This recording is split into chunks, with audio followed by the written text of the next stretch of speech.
The truth of the matter is, with Mary and Pam, all the new news and hot topics. For local information, you can Columbia, Emily. You can contact www.naacp.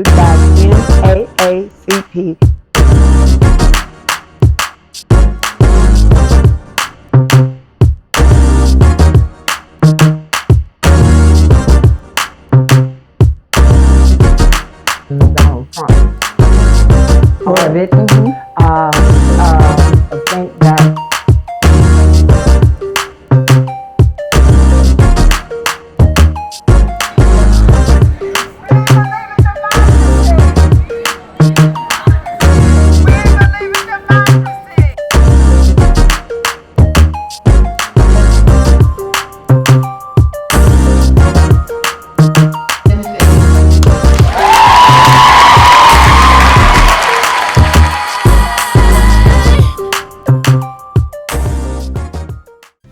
hello, thank you for being back with us, and the truth of the matter is with Mary and Pam.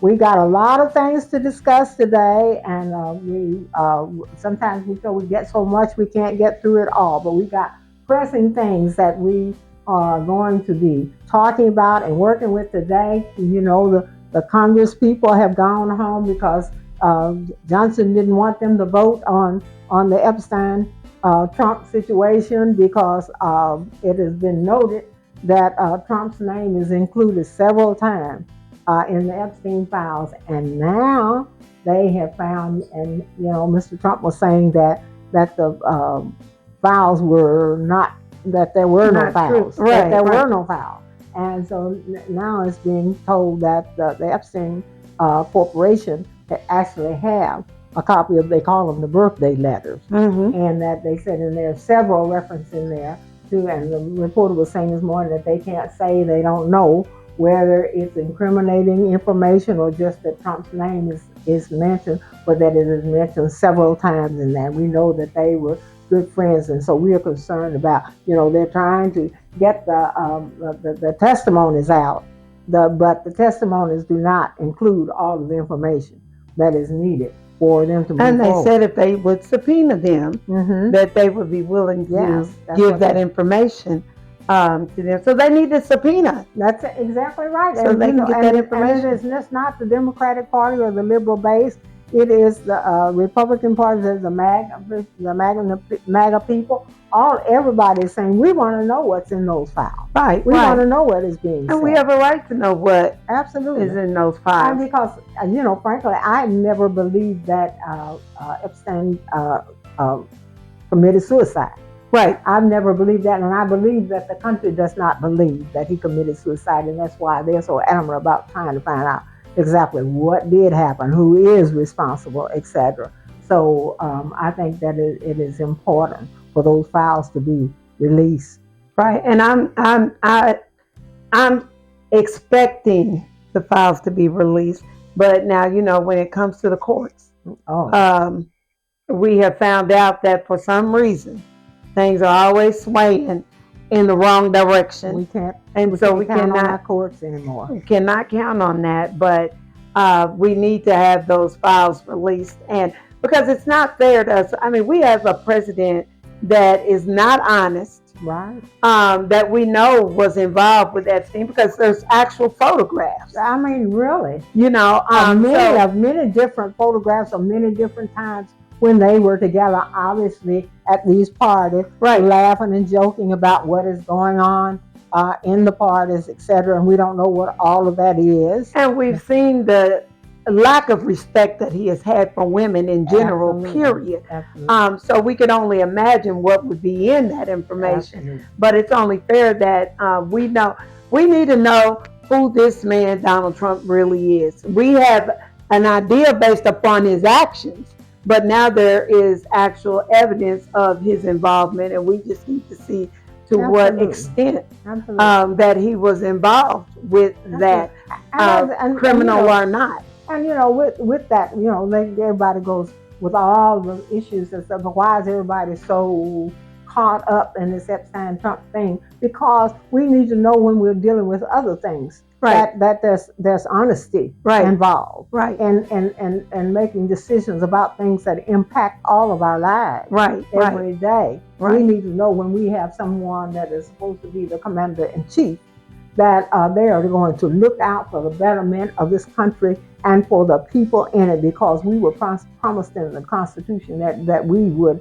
be able to have the happiness, progressiveness, and all of these freedom of speech and all these things. All those things were guaranteed and promised to us in the Constitution. And we need somebody that is willing, somebody who will sit down and take an oath, that they will uphold the Constitution. The commander-in-chief is supposed to be the person that takes the oath that says that if nobody else respects the Constitution, he will. Well, and that is not the case. We have the right to know the character of this person that's supposed to be the president of the United States, because this is an individual that's supposed to represent us not only in our country, but dealing with other countries. Absolutely. So that's, you're talking about the honesty aspect. You're talking about morally where his mind is at.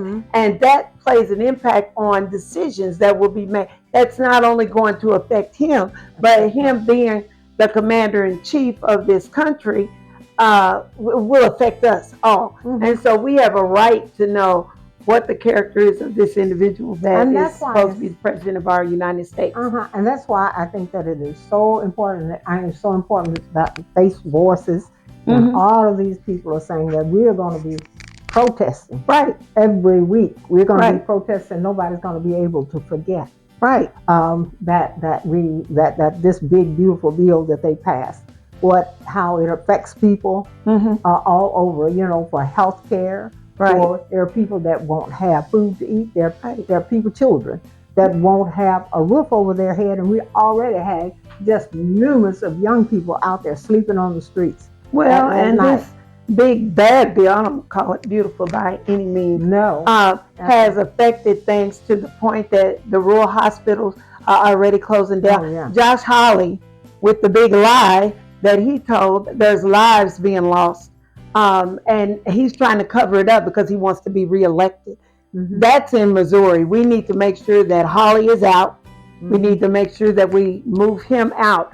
But we have to address this bill and let people know the impact that it is having. And it's not, they're trying to move things so that you don't hear about it until after the election. So all of the things that the big bad things that are going to really hit home will come after the primaries. And so we have to let people know what's in store for them, what's coming up, because we have to make a change in the House. Hopefully the House and the Senate, but definitely in the House. We have to make a change in the House because Johnson is, he is one you can find. He's like Trump. He can't be trusted. Even Marjorie Greene sound good after listening to him. And that is saying an awful lot. And we're just tired of having a House that is just yes-manning to this man that we know is doing things that's not for the benefit and the betterment of this country, that is not following the Constitution, that he is doing things. A lot of smoke screens are put up for what he's really doing behind the scenes. And everything he does is about making money and uplifting himself. We're talking about Johnson being, people being surprised at him because he's such a religious man. I don't know what God he's serving. But it sure is not the one that I'm serving. That sure does not talk about being able to have ICE people treat those immigrant people the way they treat them. They are human beings also. And we are going in and terrorizing children, parents, taking children's parents away from them while they're watching, taking them to you don't know where. And we don't know how many citizens, I'm talking about born in the United States citizens, having full citizenship rights. We don't know how many of those people have been shipped out of here because we don't know who, unless and some of the families are afraid to say anything. Well, we've already talked about them changing or exchanging the sheets for the mask. With ICE. So you don't know who's doing what. to me, if you're doing something legit, why are you hiding behind a mask? Absolutely. It makes no sense, except for the fact that you know that you're doing something you don't have any business doing. Exactly. And so these individuals are being mistreated. They're sending them to places, conditions that they themselves are saying is not safe or healthy for anyone. And so we've got to make some noise so that we could have some change, because it's them today. Mm-hmm. They could be coming after us tomorrow. Well, that's exactly the way they got it planned. And so, we have to be on our job constantly all the time, because when they get through deporting the Mexicans, the Puerto Ricans, and all of those individuals, the next people they're coming at are African Americans, because they intend for this to be a predominantly white society here. That is what this administration, this MAGA group, is shooting for. Right. And if we sit here and pretend like we don't know that, we don't know what they're doing, because when I'm talking to people in the civil rights field, they know what's happening. Right. They know what's coming. And we have to say it. And we have to say it. And I'm going to say it. And when I said, am I afraid? No, I'm not afraid. Can something happen to me, you, anybody? Yes, it can. But things happen to John Lewis. Things happen to Martin Luther King. Things happen to Malcolm X. Things happen to Wiley Martin. They happen, but they happen to people every day because of the situation at hand. Absolutely. But I'm just saying, they knew the harm that could come to them for them standing up and fighting. But they felt so strongly about the fact that everybody wants freedom. And we are willing to fight for our freedom, for our children. But we have to get people motivated enough that they are willing to fight. And that comes from a direct impact. People and we shouldn't have to wait for that, but people wait for a direct impact. How's it going to affect me? Absolutely. And then they're ready to get out there and fight. We don't want you to wait until you lose your home or your kids are taken away. We want you to get out there now. That's why we're putting the issues out there. We're saying we have to fight now, because this is, that Project 2025, and we can't let that go by the wayside. No. Project 2025 was so long. People didn't want to read 90-something pages. We tried to get the information out in a condensed form so that people could understand. That's why they do that long, drawn out. People skip through things and don't know.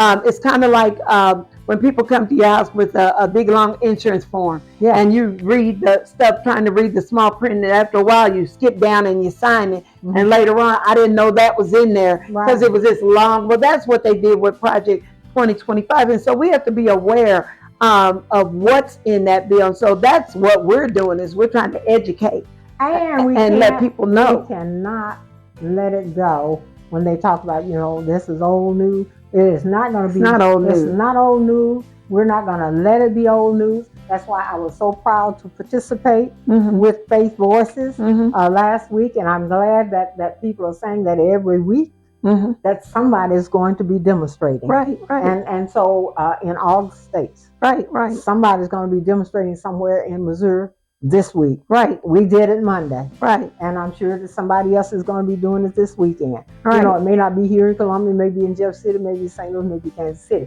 But we are going to have it known that we are not going to sit by and just say, oh, that's old news. Right. No, that is continuing news. That is continuing news. And we sat back and let Donald Trump, dominate the whole situation as to how we move in the United States about our democracy and all of that. Here he has taken the Justice Department now and made it his own. Right. Whoever heard of the Justice Department was free from the executive branch. Right. Because they have to make decisions for all of the people and make a fair and right decision for all the people. And now he's put everything under him. And that Representative Johnson and that group is just allowing that to happen. So we've got to work as hard as we can.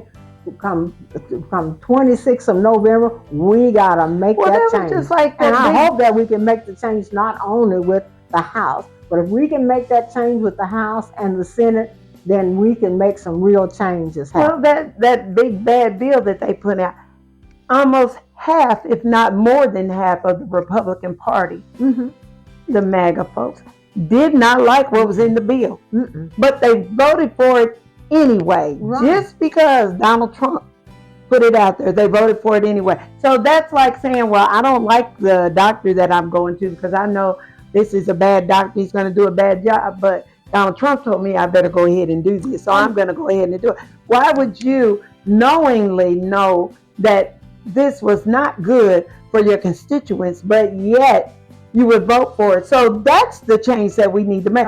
These people don't have a spine, not a backbone. They don't stand for it. If you don't stand for something, you'll fall for anything. And they are falling for Donald Trump. And they don't act like they don't know it's coming to them. Right. They don't act like they know that their Medicaid and their Medicare and all of that is going to be affected in just a little over a year. They've got parents, grandparents. They've got parents and grandparents. They've got relatives that may not be. that can't eat. Right. Even, that can't sleep. They're dealing with SNAP, taking food away from individuals that need it. So we're having more people in the streets. We're having children that are going to be hungry. School's getting ready to start. And these kids are going to have a hard time. Some of them, the only meal they get is when they get to school, breakfast and all that. They're going to be cutting things.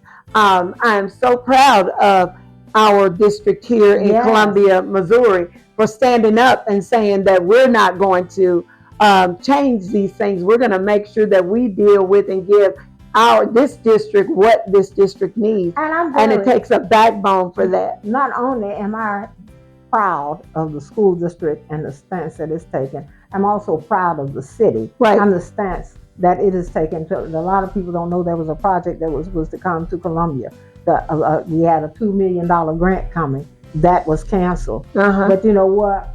I hope that the city will work with us and we can do fundraising and a few dollars thrown in here, yonder. And we can do what we want to do. We can do what we want to do. We can support our city as long as they support the citizens. And that's what we're telling our representatives, David Tyson Smith. We are telling them, you stand out there and fight, and you are not alone.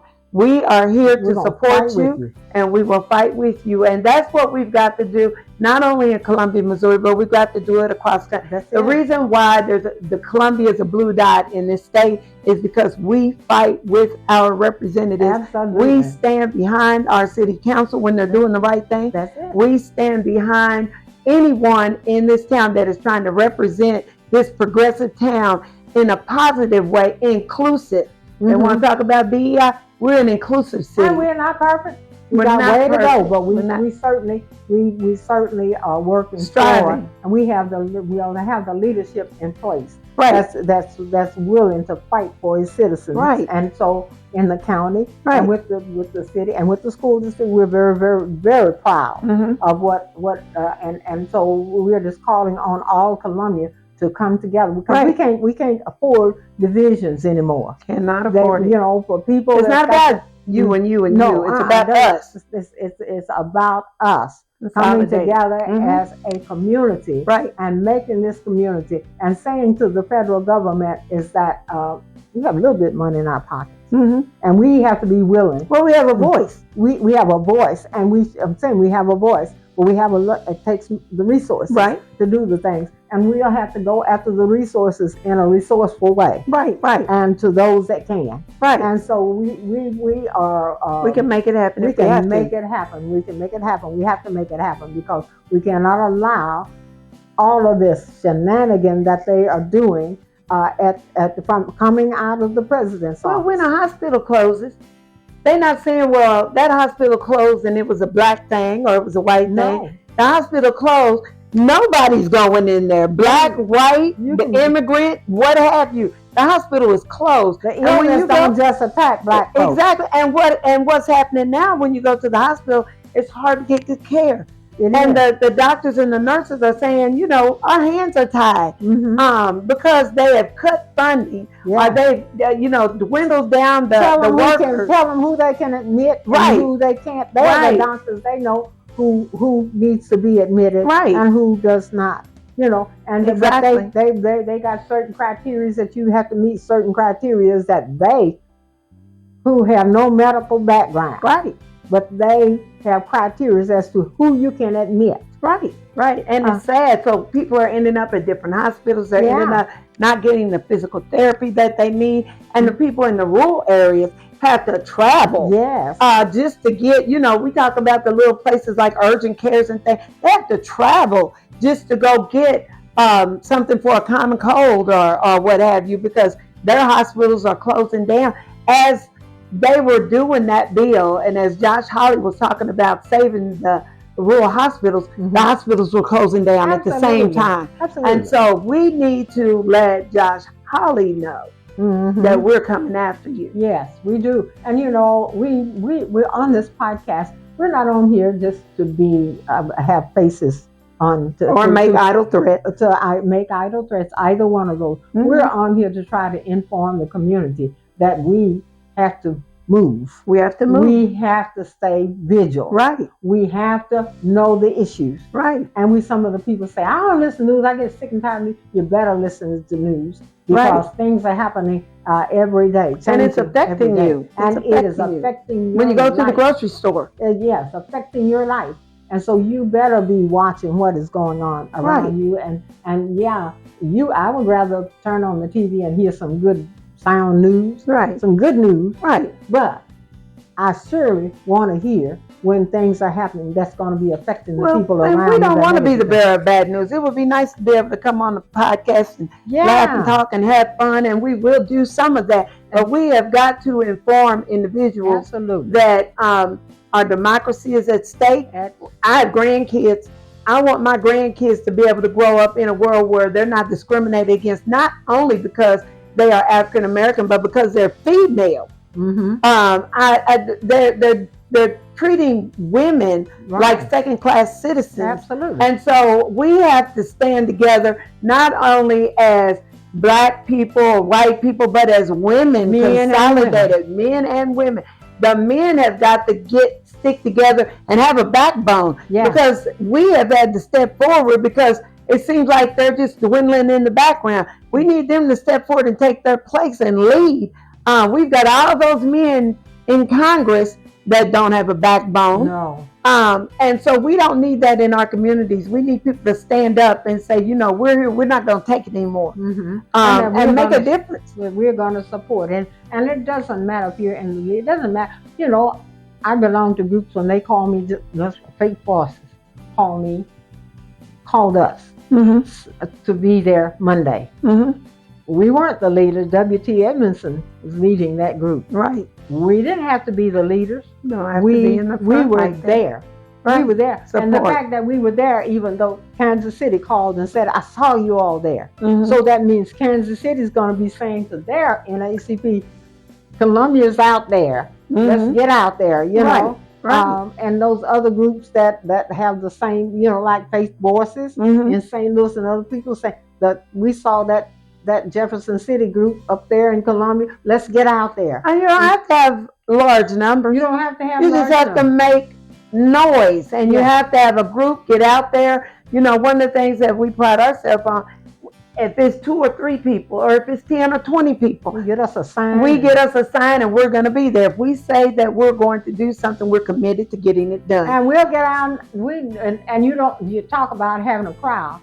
We will get our signs and get down there on Providence Road and Broadway when they going home, and we make sure that they know what the issues are, because we got it on a card and we hold it up. And then what happens is other people come and join. Do you mind if we stand here with their signs? Exactly. And so what started out as a few ends up being a lot, because these other groups see it and they come and be a part of it.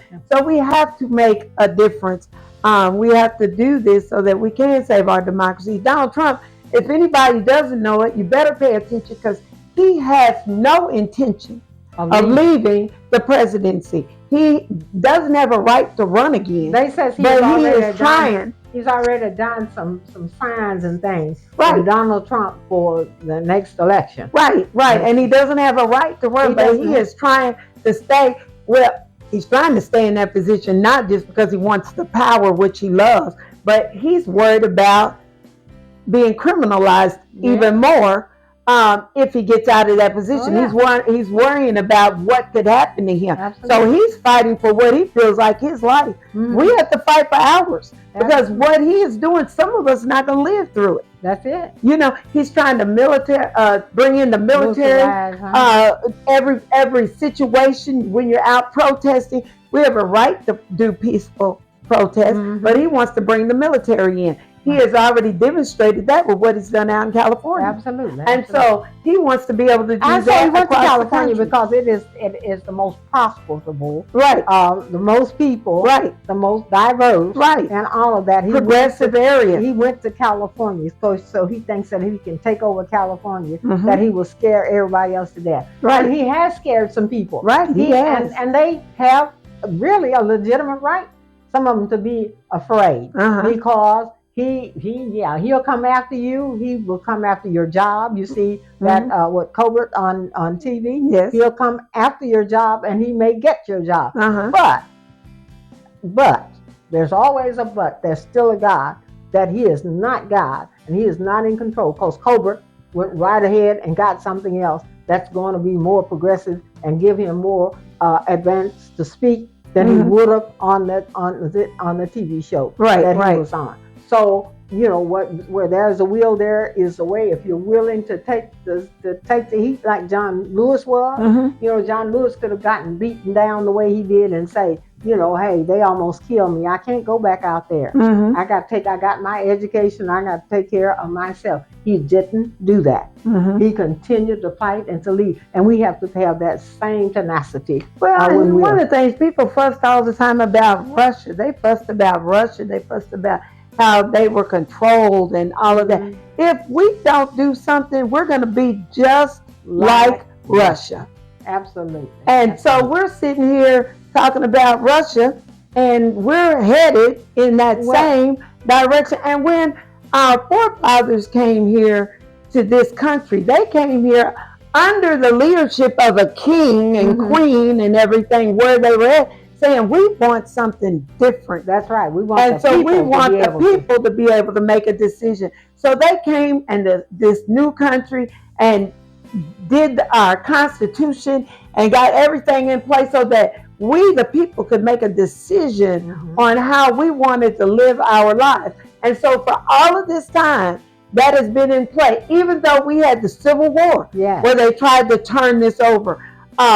It remained intact. Now we are at another civil war with our president and this country. We are at a place that we are going to have to fight for what we believe in, or else we're going to be in the same situation that our forefathers left, and that is to have the king.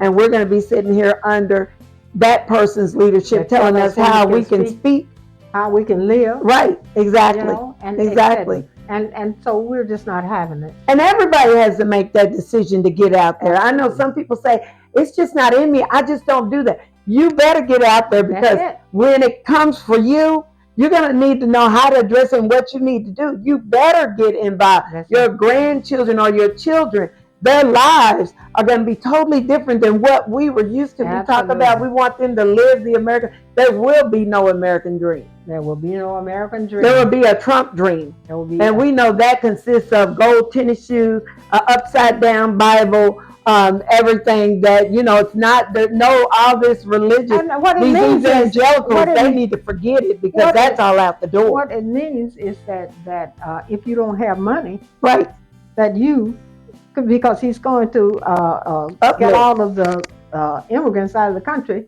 and that means if you're not rich, that you're going to be their maids. Exactly. That you're going to be out there picking. Well, you saw, he already said that they were taking black jobs. You know, so which he was trying to say that this was slave labor. Yes. And they were taking those jobs from the poor African Americans that he feels can't do anything else. I guess he forgets that some of those black folks have all these positions, and one even made it to the presidency. That kills him. He can't. That kills him. You know what? As they say, Obama's been living rent-free in his head ever since. Exactly, and he cannot. That is. I was talking earlier, and we were talking about that story with the lion with the thorn in his foot, couldn't get rid of that thorn in his foot. Well, Obama and Biden and even Clinton, Hillary, they are all that thorn in Trump's foot, and he cannot shake it. Right. It just drives him. And you know, the fact that people cared about them. Yeah. And felt that they cared about them. Right. And Trump does not care about anybody except himself. Not even his children. Not even his children. He doesn't care about anybody but himself. Exactly. And so that he cannot phantom that anybody would Well, just think about how far he went back to decide that he wanted to deport Rosie O'Donnell. Yeah. How long ago was that quarrel? I mean, we're talking the first presidency? Right. He went all the way back and decided he wanted to deport Rosie O'Donnell. He cannot shake the thorn. No, he cannot shake it. And so he will never give up on trying to antagonize, downplay, talk about Clinton, Hillary, Biden. Oh, and he loves to say. I mean, Obama and Joe Biden. To say, some high official said to me, "Sir," that is just so important to him. Well, to have someone to say, "Sir," and the fact that whatever this individual's name is that nominated him for the Nobel Peace Prize. Oh, yeah. What an insult! What an insult! From Israel. Yeah, what an insult! Netanyahu, is that his name? What an insult! I cannot believe that you would have the audacity to come from another country to say this man was deserving of the Nobel Peace Prize in our country. Nobel Peace Prize in our country. And he is not worthy to even be mentioned. Not even to be mentioned. And it's just sad. And that is another thorn. He has 34 felony convictions. Right. And you got to forget about that. And you have a nerve to nominate him. You can have one felon, you can't even vote. Right. But he's got 34 and he's y'all president of the United States, because I don't claim him as mine. He's just an individual. We have got to get him out of there, and we've got to do something about the Supreme Court. Oh, that is the most disappointing thing. It is, and we have got to, without the support of the people, it's just some individuals with a name. It is, and it's just the Supreme Court. We could always count on the Supreme Court to be free from that pressure from the liberal groups or from the conservative groups. And sometimes it might be more conservative, and sometimes it might be more liberal. Sometimes it didn't go our way. Right. But they looked at the law, and they looked at the situation. And tried to be. And they tried to be fair in making a decision. And now we've got a Supreme Court that is total sold they out. They sold out, but they'll look at the law and tell you, who do you believe, me or your lying eyes? Because when you read it, you know exactly what it says. And they will take that, twist it around, and try to make it seem like that it's in Donald Trump's favor when everything it says is against what he's saying. Absolutely. And so we're supposed to believe that, and they're like we don't understand what we're reading. It says it's blue. I understand that it says it's blue, and you trying to tell me that it's green. That's it. And we're supposed to believe that. And we're supposed to believe that. It's sad. And and so we got that Supreme Court majority that he appointed, that he was able to get through. Exactly. And it is very, very sad, because it's very sad for the country. Very sad. Because we had a country with a beautiful constitution, and people. All of us to come here. All of us were proud to say, it's not what it can be. It's not what it ought to be, but it's better than anything else in the world. It's not what the country has done for you, but what you can do for the country. That's it. And so we've been able to do that in the past. Right. With the people we just had a John Lewis celebration. And at this group we are a group. Those When She Vote group is a group of women from several different organizations, And when it came up, when I was doing the program, and we were talking about the songs that we could sing, one of the songs that was suggested, a patriotic song that we sang all the time, and they all said, "Oh no, we can't sing that song. That's not true. That's not true." So we used to be able to sing that song with pride. We can't sing that song with pride anymore, so they didn't want it on the program, so it wasn't on the program. Right. And that was kind of just brought, things to me, and was saying we in the African American community would have more reason than anybody not to want to sing a patriotic song, but that has not been the case with us for years. America is our home. We love America. Just like it was our home, it is our home. But to have people to say that doesn't represent us, right? That doesn't we can't sing that song, right? Because that song is not true, not coming from my heart. So I don't want to sing it. So we did not sing that, and that was an eye opener for me. Right. And it wasn't African Americans that were saying this. That's exactly. We had a room full of women, and they were not African American women that said, right. Nope, we can't sing. So that we've just got, what we're doing is we're trying to mobilize you. We're trying to urge you. We're trying to get you to go out and get involved wherever you are. Into good trouble. Get into good trouble. There are organizations out there that are out there doing the work, and we're just saying, go out, find that group, get involved. You've got the NAACP, you've got the League of Women Voters. We've got a group here in Columbia that, if you haven't heard of, we're hoping that you will hear of it, called When She Votes, Women All United. When She Votes, great organization. But we have organizations out there that are mobilizing faith voices. We've got Southern Christian Leadership.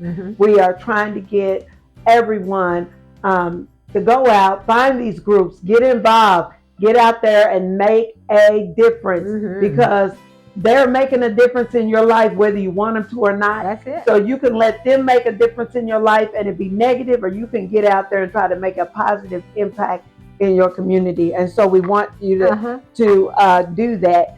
And we want you to understand that even though you sometimes don't see, we're not always out there on the picket line and those sorts of things, that meetings are going on at all the time on your behalf, on the community's behalf, to make things better in the community. When we hear of issues, we go to the people that have the responsibilities for those issues to try to make things better for your lives. Right. And we do that on a constant basis all of the time. And so whether or not you are a member of the organization, you fall, and these issues fall within the purview of what we look into, we are on it at all times. And as you know, they never go away. Right. There's never a time when things are impacting everything. We have, even here in Columbia, we've got what we consider a great foster grandparent program. Because of some funding, they're trying to cut that. We're going to work on trying to keep that. You'll have those things in your town, things that are great that will be cut because of funding from the federal government that you'll need to get involved with to make a difference, because it affects everyone. So we want you to be involved. But before I want to make sure that we get an opportunity to talk about insurance companies. Oh, yes. Oh, that's insurance companies. Yeah. We've been looking at some things that some of the insurance companies are doing that is not right. That's right. Is not right. And we need to address it. We need to address that. We need to make a difference. We've heard of insurance companies with cars that offer a price. They'll offer you a price for your car, and then change that price for retention. Change that price, revamp that price, and then you always get the option to have buyback. But if you do a buyback, changing that the amount, or having you to they'll take the car apart and look at the damage, and then making you repay to put it back together if you decide to retain your car when you've got insurance. And so we have got to call these insurance companies out. That's it. When they're doing things like that, because that is not fair to the consumer. You're the insurance and the car dealership. And the car dealership. They both need to be held responsible.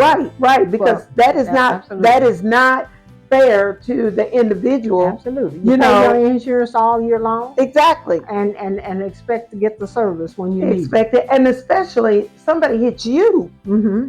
It's not like you went out and damaged your car, mm-hmm. but somebody hit you. Right. And you're being precautious, mm-hmm. but somebody else did a careless thing or had an accident, and then you get penalized mm-hmm. For it. So we need to call these insurance companies out. So if anybody out there has had any issues with insurance companies and things, please contact us. You can contact us at truthofthematteris1@gmail.com. truthofthematteris1@gmail.com. We want to hear from you. We want to hear. We're going to be following up. We are going to be following up and following these insurance companies, because we've got to quit allowing companies to do us any way that they want to do us, and we just sit back and not say anything. That's right. You know, because they're getting our hard-earned money. We're mm-hmm. working hard for our money. It's not being thrown at us. We're working hard for it, and it's just not fair for us to do that and then to be taken advantage of. Mm-hmm. You know, it used to be if they offered you a price, then that was what the price was. Mm-hmm. They don't get the opportunity to say, well, we changed our mind, mm-hmm. and now that you want to keep your car, or now that we want to drop that price down. Right. So we need to hold them accountable, and we want to make sure that we do just that, and that mm-hmm. is hold these insurance companies accountable. Absolutely. When they're doing things that they are not supposed to be doing. Absolutely. And before we go, we don't ever want to forget, even though we only have 2 candidates for the election on August 2nd. Here in Columbia, Missouri. In Columbia, Missouri, we have 2 council people running for office. Yes. And so we hope to the candidates and to all of the communities that want, because it's important. The city council is important now because, Donald Trump is not happy because the city held on to their DEI. Right. But you told them to. The citizens told them to. And they did just that. So they're not happy about that. So we are thinking that $2 million grant that they had coming, that they canceled, I'm sure that had an impact on that. But I'm glad that the city is sticking with. Well, and we have to be careful, because if we don't want to forget the last election that we had. We had the involvement of not only outside entities, but the University of Missouri. We had people that were given in a small town election. $83 million, I believe, was given trying to get a candidate in that was in line, said that they voted for Trump, in line with Trump, and believed in his policies. And so we had to get out there and work hard to retain our mayor, because that's the position that was being run for.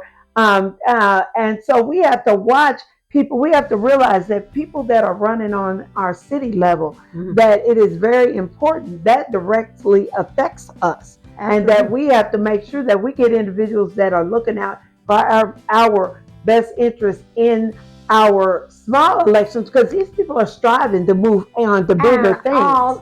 All politics begins locally. And so we need to get there so that you can listen to those candidates and see what they're saying, so that you can make an informed decision when you go to the polls. And that is why the NAACP has the candidates forms, not because we want to tell you who to vote for. We want you to come, ask your questions, and be informed. Listen to the answers.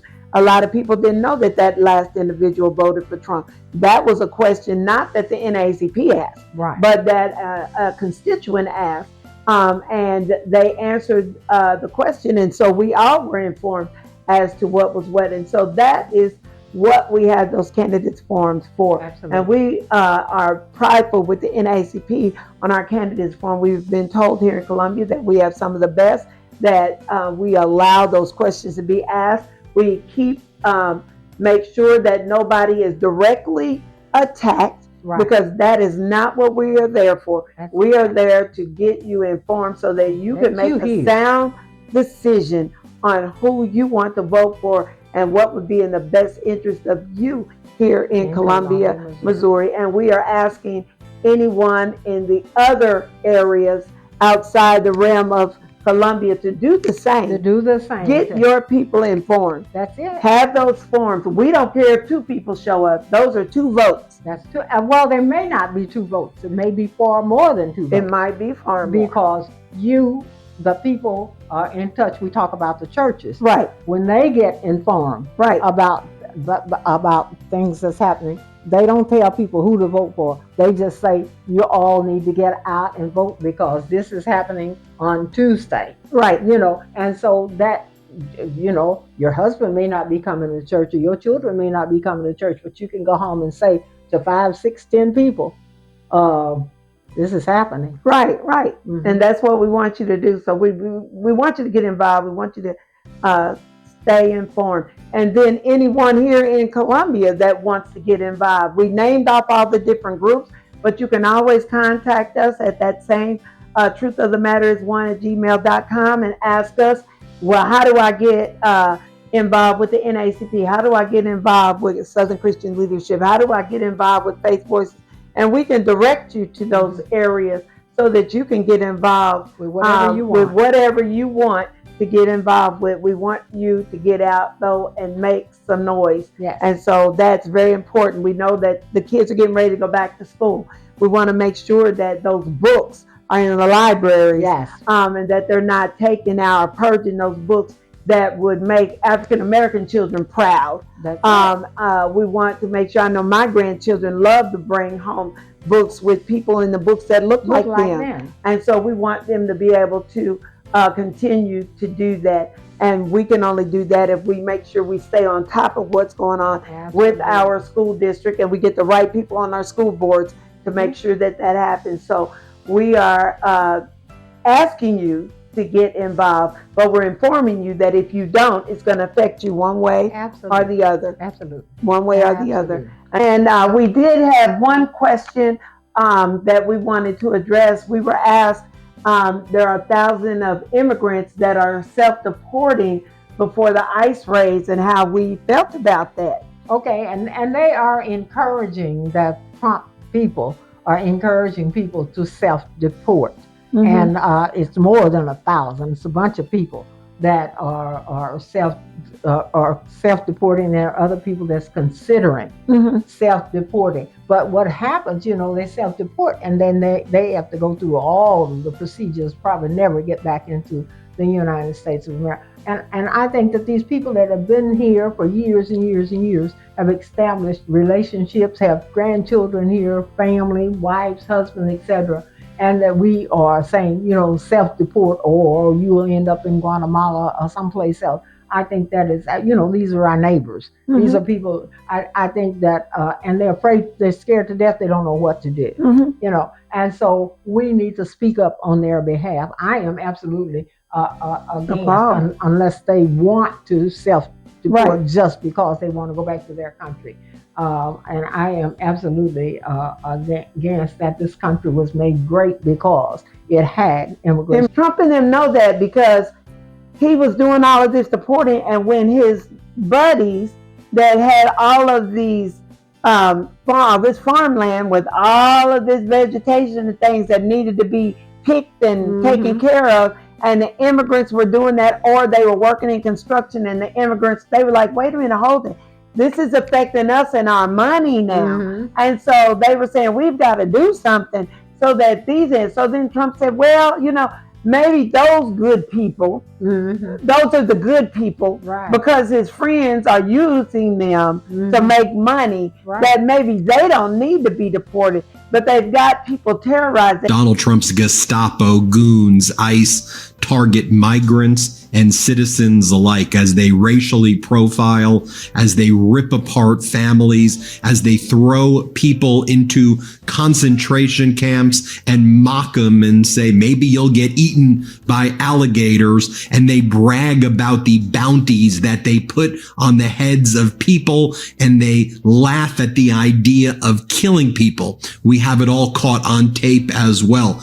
Have you heard the story of Kenny Lainez Ambrosio, Chicago, in Florida. Have you heard this story where he was profiled? He is a citizen, and they said, you ain't a citizen, you're an illegal, brother. He goes, what are you talking about? I'm a citizen. I'm born and raised in West Palm Beach.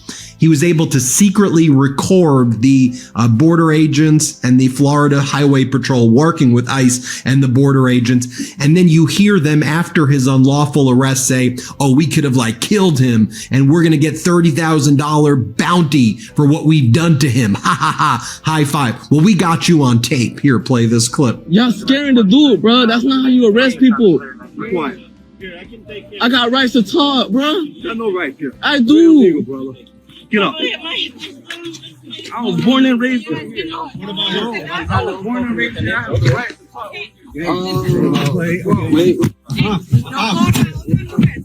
Wait. You can't grab me like that. You can't grab me like that. Okay. Hey, wait. That's not how you arrest people. On the ground. That's not how you arrest people. What y'all doing, bro? Hey, Kevin. No resiste. Yeah, no resiste. What am I doing? Hey, Kevin! Hey, y'all get on the ground! All right, bro. You can't be doing that. I'm from here also. Get on the ground! Bro, what y'all doing, bro? All right, wait, hold on. Hey, no, you stay over there. Come, bro, what y'all doing, bro? That's not how you arrest people. That's not. You can kindly take him out. That's it. That's how simple, bro. But y'all doing it. Y'all making it so difficult. Why y'all make it so difficult? No, for real. Is that your taser or theirs? No, that's the taser. All right. I know. You got hit? No. Oh, okay. No, once you got that proper spread on him, he was gone. You're funny, bro. He's funny. He does something. He does. Yeah. That's when we take. Oh, okay. Starting to resist more now. We gotta end up shooting somebody. If you keep going like this, because they're gonna start fighting. God damn. Woo. Nice. Because remember, you can spell that too with a $30,000 bonus. Yeah. Next, I want to show you from Florida to Chicago. A Chicago man handcuffed and dragged out of his car at a gas station. He begs to hold his daughter one more time. Please, my daughter, I need to see my daughter before you take me. He frantically calls out, trying to just see her, but the agents say, nope, you don't get to see her. See you later. You're disappeared. Bye-bye to your family. Look, y'all, it happens. Watch it. Here, play this clip.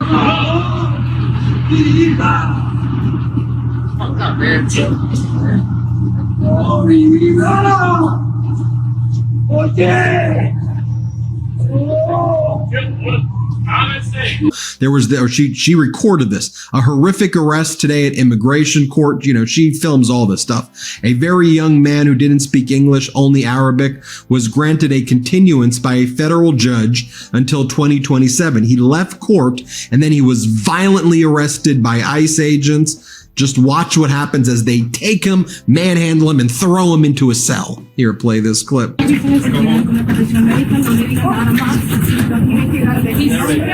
speaks Arabic.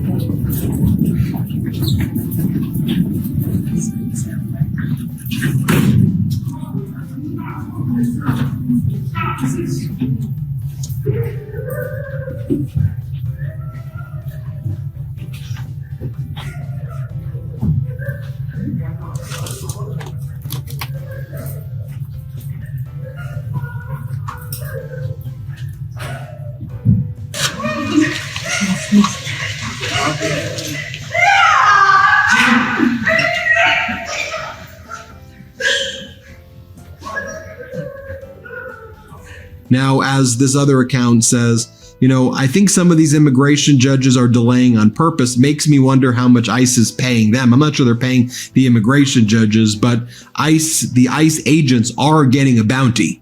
Whether it's 30,000 or 1,500, a human being, they're getting rewarded. And this is from the disastrous budget bill. They get bonuses for disappearing humans and throwing you into concentration camps in the United States. A horrific video. You saw that video, right? We showed it to you. All right. Next, after you watch that video, I want to show you this one. ICE arrested the only black officer at a small town Maine police department. And they said the black officer is an illegal immigrant. He has a legal work permit that doesn't expire until March 2030. Maine law allows immigrants to work as police officers, but this is who they target. Law enforcement, because ICE is a rogue criminal cartel. Here, play this clip. The police chief in Old Orchard Beach is speaking out and firing back at the federal government after one of the town's police officers was arrested by ICE. Good evening. Thanks for joining us. I'm Marissa Bodner. At the center of all this is John Luke Evans. He's a recently hired summer reserve police officer in Old Orchard Beach. The Department of Homeland Security says Evans is an illegal immigrant from Jamaica who overstayed his visa when he flew into Miami in September of 2023. Homeland Security says the ATF flagged Evans when he tried to buy a firearm, which he was planning to use as a police officer. He was then taken into custody by ICE, where he remains. Patricia Hyde, the field office director for ICE Boston, blasting the OOB Police Department, writing in part, quote, "The fact that a police department would hire an illegal alien and unlawfully issue him a firearm while on duty would be comical if it weren't so tragic. We have a police department that was knowingly breaking the very law they are charged with enforcing in order to employ an illegal alien," end quote. Tonight, the Old Orchard Beach police chief issuing a response saying the Department of Homeland Security signed off on Officer Evans' right to work. Chief Elise Shard writes, quote, "As part of the hiring process, the town reviewed multiple forms of identification, including photo identification, and submitted Evans' I-9 form to the Department of Homeland Security's E-Verify program. The Department of Homeland Security then verified that Evans was authorized to work in the U.S. The form was submitted and approved by DHS on May 12, 2025, end quote. They also claim he is authorized to work in the United States until the year 2030. It's not clear what's next in this case. We'll bring you any new information as we get. Immigration courthouse, let's play it. In lower Manhattan, where masked immigration agents have been apprehending people outside of their routine immigration court check-ins. It's been happening almost every single day for the better part of the last 2 months, and we came here to witness it for ourselves. As of mid-June, ICE was detaining nearly 60,000 people. That's almost 45% above the capacity that was funded by Congress. And according to recent reporting from the New York outlet The City, inside this building, 26 Federal Plaza, apprehensions and hours spent in detention skyrocketed earlier this summer. An average of 89 people were detained inside 26 Federal Plaza each night in June, more in May and June alone than the first 4 months of the year combined.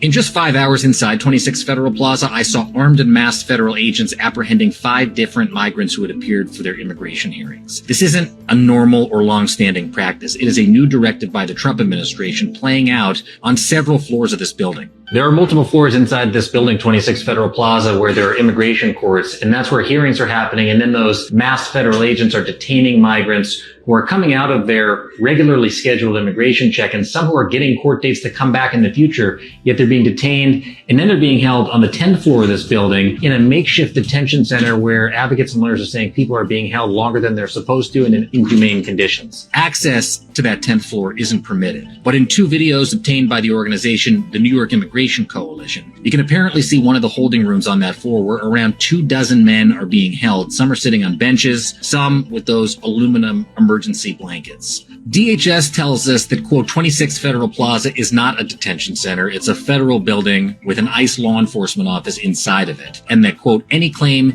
there's overcrowding or subprime conditions is categorically false. Wait.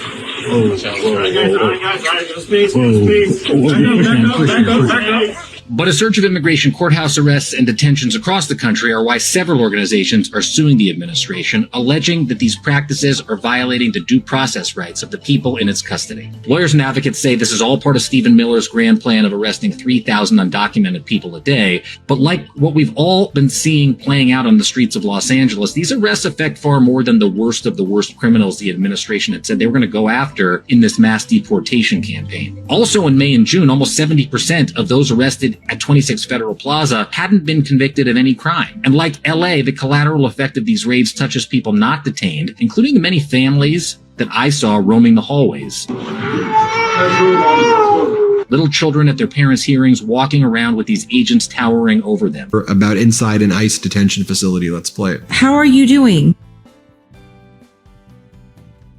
Just here, trying to get through every other day. Are they feeding you guys? At the LA holding facility, ma'am, everybody was hungry. And I've already seen like a couple of older men pass away here, so it's not the best condition. It's a lot of systematic racism in here, I'll say that. People taking advantage of people that don't speak English. There's some older man had a stroke and he hit his head on a toilet. And the toilets are like metal frames, and he just started gushing blood from his head. I don't necessarily know if he passed away, but we just never saw him because he got separated from everybody being processed. They're scared to go to school because they're allowing them to go into the school. Let me show you first what happened as ICE kidnapped this man at the school and removed his toddler. Here, play this clip. Hello, sir. How are you doing today? Good, thank you so much. You mind if I grab your ID from you? Go ahead and roll your window all the way down. Why? What's going on? Go ahead and roll your window all the way down. I have a baby in the car. That's okay. That's okay. Yeah. You don't have to do anything with the baby. Just roll your window all the way down. Happy party. Just go ahead and roll your window down. You're in the window. Roll it down. Roll your window all the way down for me, please. Yeah. Do you have your ID on you? Please. I do, yeah. Yeah, can I see your ID? Yeah, that's funny. Where are you headed? Daycare. I'm sorry? Daycare. Okay. Where's daycare? Just to Beaverton. How far? 5 minutes. Yeah. So there's a baby in the car, and is it hard to wait for 3 minutes?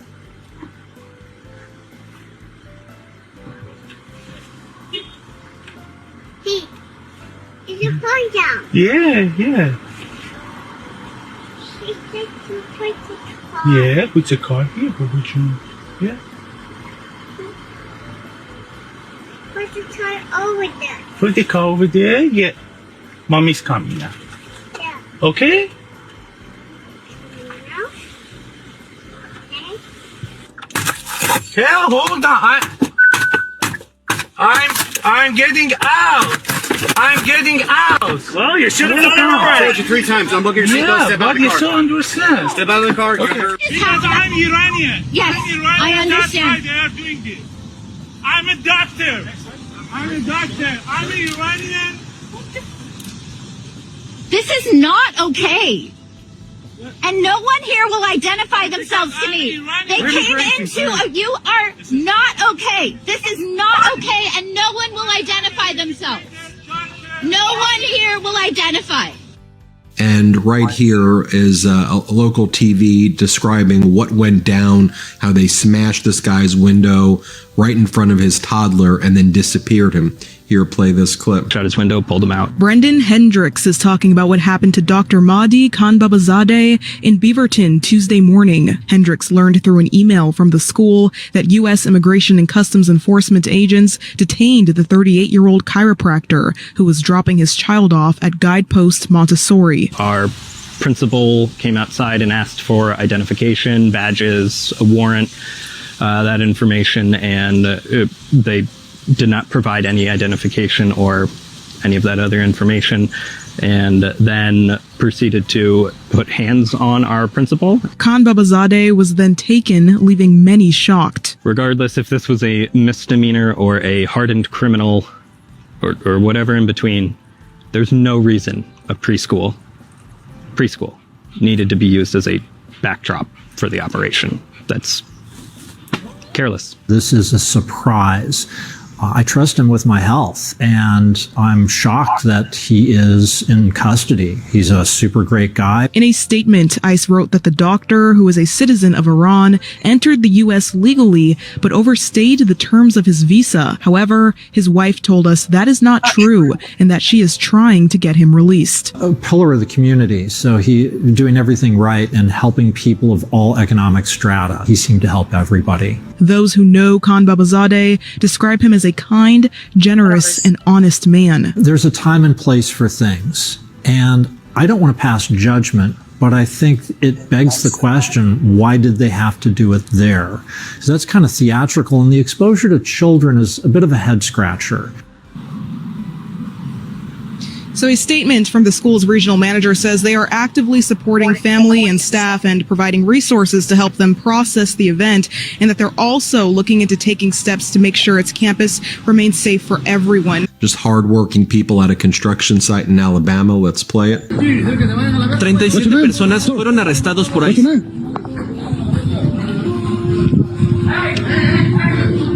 Hey! Hey! Hey, chico! No! Chico! Hey! No, hey! Se van a lastimar, hey!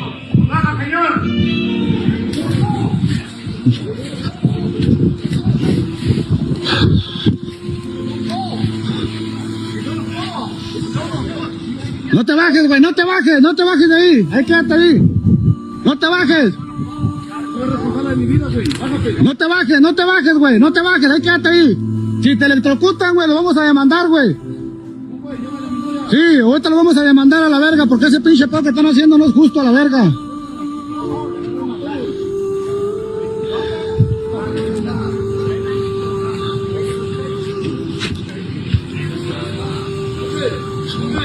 No, mira, hazte más para acá, hazte más para acá, no se van a subir, hazte más para acá. Hazte más para acá, no se van a subir.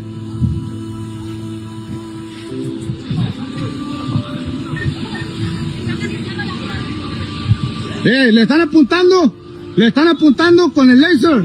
Le están apuntando con el láser para que se pueda bajar y no se quiere bajar. No te entiendo nada. Soy estadounidense y no te entiendo nada. I'm American citizen.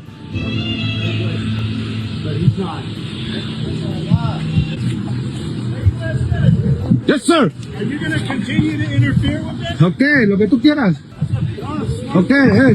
Again, horrible things we're seeing here, but again, we're just showing you everything that's going down. This is Federal Plaza in Manhattan, the immigration court. This was recorded earlier this past week, and you can see ICE disappearing someone who just showed up for their court appearance. Here, play this clip. Hold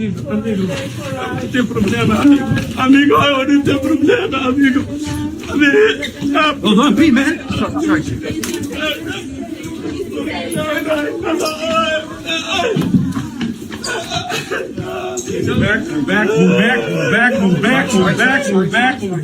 Move back. Out the way, Dennis, out the way. You're gonna get knocked down. Move. Just so you see also what the El Paso Central Processing Center looks like. Here it is right here. Let me show it to you. Horrific sight. Hearing on the ground from mayors, from Border Patrol agents, from embedded media, everyone is saying it's not that bad. So on Friday, I visited El Paso. I went to the Central Processing Center, and you're seeing these videos, and this is what not that bad looks like. In the El Paso sector, there's over 6,000 people that are in custody. In this particular facility, it's meant to house 1,000 people. It's housing over 3,000.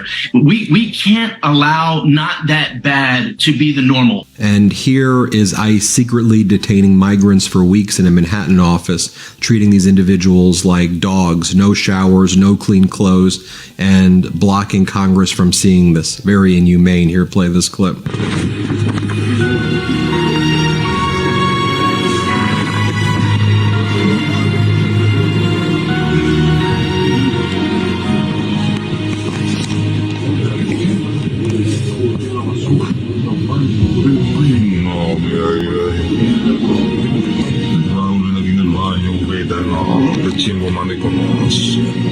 El sueño americano.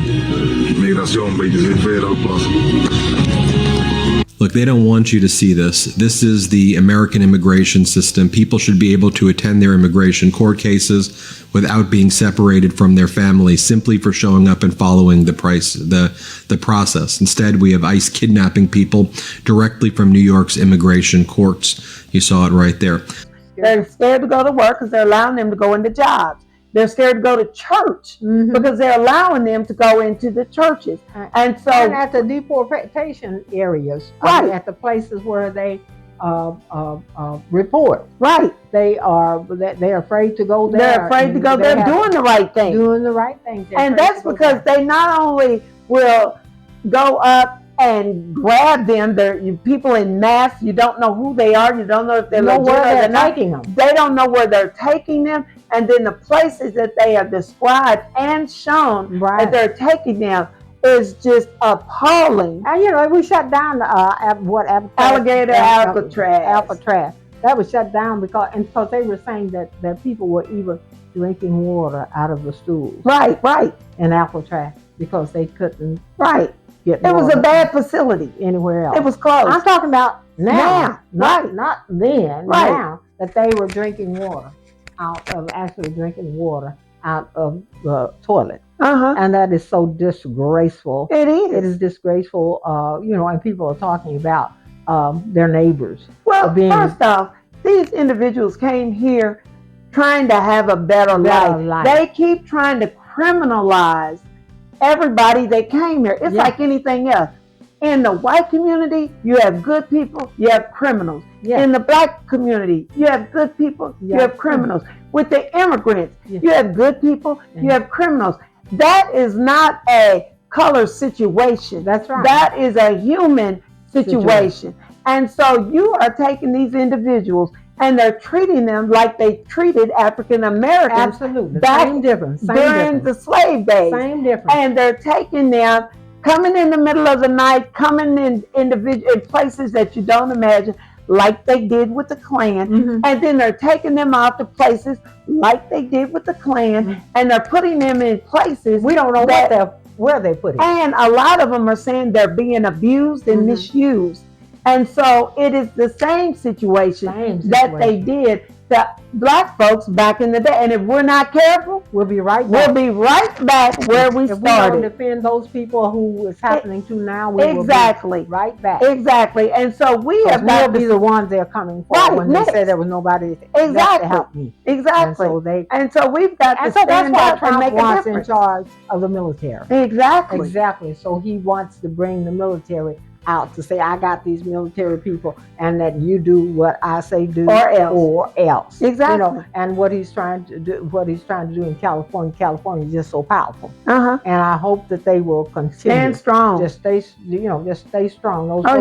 Those folks that are standing up for themselves, I hope they will stay there, and we will. And how cruel!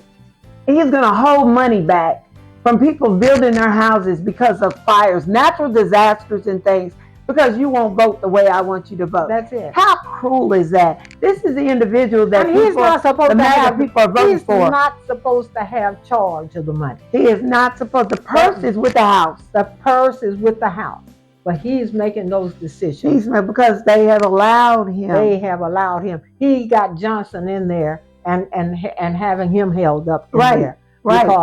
Because he is going along with everything that Donald Trump wants to do. Because he does that so that the House seat is so important to him. Right. The fact that he can hold that chairmanship. Right. But it ain't gonna last. It's not gonna last. He can count on it. It's not gonna last. Right. And then what? He's gonna go out disgraced. Exactly. Because we're gonna fight all the way. So and I believe that we're going to change the House.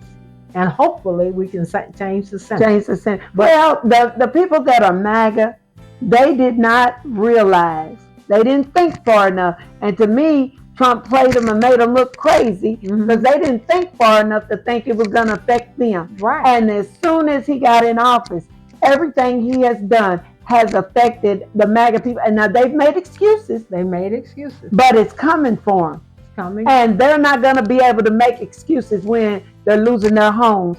And when they go to that Medicaid and Medicare. Exactly. And there's no hospitals. They're not going to be able to make excuses. Then they're going to be sitting there. We were wrong. Yeah. We were wrong. Well, they're beginning to say we were wrong for the first time. I've been watching the polls. And they've started saying that those GOP people are saying that this is wrong, what is happening. is not And what was promised us, was not what was promised us at all. We need the evangelicals to stand up and say we were wrong. Well, none of that is in line with what Jesus had in store. So you cannot say, Jesus says to love your brother, one another, and all that. And everything that they did was against everything that was biblical. And yesterday, I did something I never go to McDonald's to eat. Yesterday, I wanted an egg cheese sandwich, you know? And so I was out doing something else about 11 o'clock, so I ran by there. And I think just go in here and sit down, have me a cup of coffee, and just kind of relax. And I did. And of course, I had the shirt on that says Rosa Sat. So Obama could walk. So Martin could walk. So Obama could run. So that the children, we can fly. Right. And so I had that shirt on. This guy was sitting back there, and he looks at me, and he stares. And I find it, you feel somebody. So you're not very far from me. And I looked over at him, and he was sitting there with this me, and he was staring. And of course, you know me, I planted my eyes in his, up my chest there, and stared. And I stared him down. And the reason why I did it, I wanted him to know, you don't scare me. Right. We can't afford to be scared. Well, we have to be careful because we were eating in a restaurant the other day, and there was an individual that was talking so loud in the restaurant, I could hear him. And I looked at my husband and I was like, he's got to be a Trump fan, because he was saying things like the homeless people, and they're walking with those carts. And he said, they're getting those carts from like Walmart and Target and things like that. He said there ought to be a way, they're on the side of the road, there ought to be a way that we can do something about that. He said, you know what I think? They ought to put a mechanism on those carts that when they go past a certain parameter of the building, they get electrocuted. Yeah. And I was like, yes, I see, serious. We talking about, you were with me. We talking about homeless people that have everything they own in that cart, and they're walking with it, and you're saying not, it's not pretty. Executed or exploded. No, he said executed, electrocuted.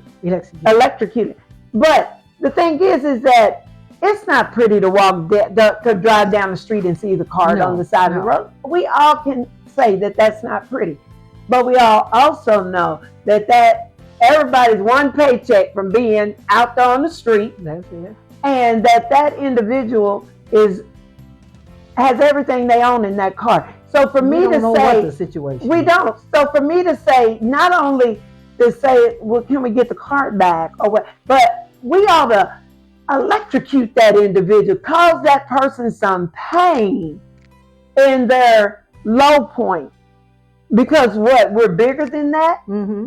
And so I'm looking at him and it's like, that's a Trump move. And then my husband just happened to know that individual, went up and kindly said something nice to him. And then when he left, he said, look at his truck. And there was the big Trump sign all on the back of the trunk. But see, I recognize that by his mentality and what he wanted to do to somebody in a situation. Well, see, that's what I did with that guy that was eyeing me. He saw this, and he was saying, and so he was sit there. He was gonna eye me down. I sit there, look right in his eye until he dropped him. I go, I'm gonna sit here. If it takes all day, we'll be sitting here looking in each other's eyes, because you're not gonna stare me down. I wish I'd have been a fly on the wall that day. I said, it was yesterday. I said, I just sit there and I looked at him. He looked at me and I guess he was saying, I ain't gonna take my eyes off you. I said, and I ain't gonna take my eyes off you. So I guess we're gonna be sitting here staring at each other. At McDonald's. And he finally said, I guess he finally said, but we have to take a stand. We have to stop, and we have to be our brother's keeper. And so as far as the immigrants and self-deporting, I would hope that we would stand behind them and give them the encouragement to stand. To take a stand. Not knowing. And we be there to do like they did in California when they came. They stood there. And they made sure that some of those individuals, they were released because of the stance that was taken. So we just need to make a stand and try to make sure that that we have their backs. And make sure that they know that they did a very stupid thing in their vote. They know that now. And that we be able to say, because of the way you voted, help elevate him to the presidency. And because that is the sad thing, is that a lot of the people that are getting deported and having these problems voted for Trump thinking they were getting change. They did. And they did get change, but it was change for the worse. And so we just need to call it to their attention so that they won't be caught in that situation again next time around. Again, we can't just, and that's what some people just say, well, we aren't going to do anything because that was a lesson that they needed to learn. And hopefully they've learned it. Hopefully. And we'll do what we can. We don't support self-deportation. We support taking a stance and people getting behind those individuals to let it be known that we don't like what's happening and that we need change in respect to that. That's it. And so we want to thank you all for listening to our podcast. We do want to remind you to not just watch it, but to like and share so that we know, and subscribe, so that we know that we're doing things that is exciting for you, but that we're keeping you informed. Please contact us if you have questions. If we don't know the answer to, we'll do some research for you. And we'll make sure that we do our best to try to get that information back to you. But we're excited about things to come. We're excited that you are watching. And don't forget the black and white ball that's coming up. Oh, yes.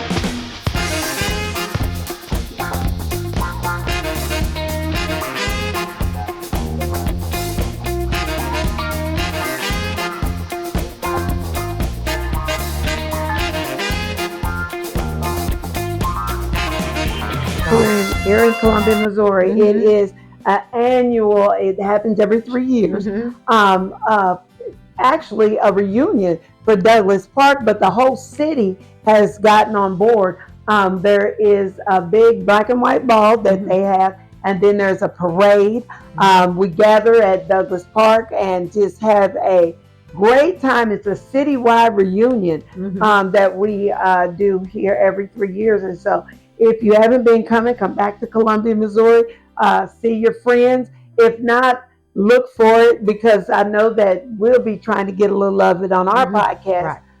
But we want to make sure that if you didn't know it was happening, it is happening this year in August. And to get involved with that, it's going to be a fun time. With that being said, we want to make sure that you come back, watch us, send us questions, and know that we try to do the best we can to keep you informed. And the truth of the matter is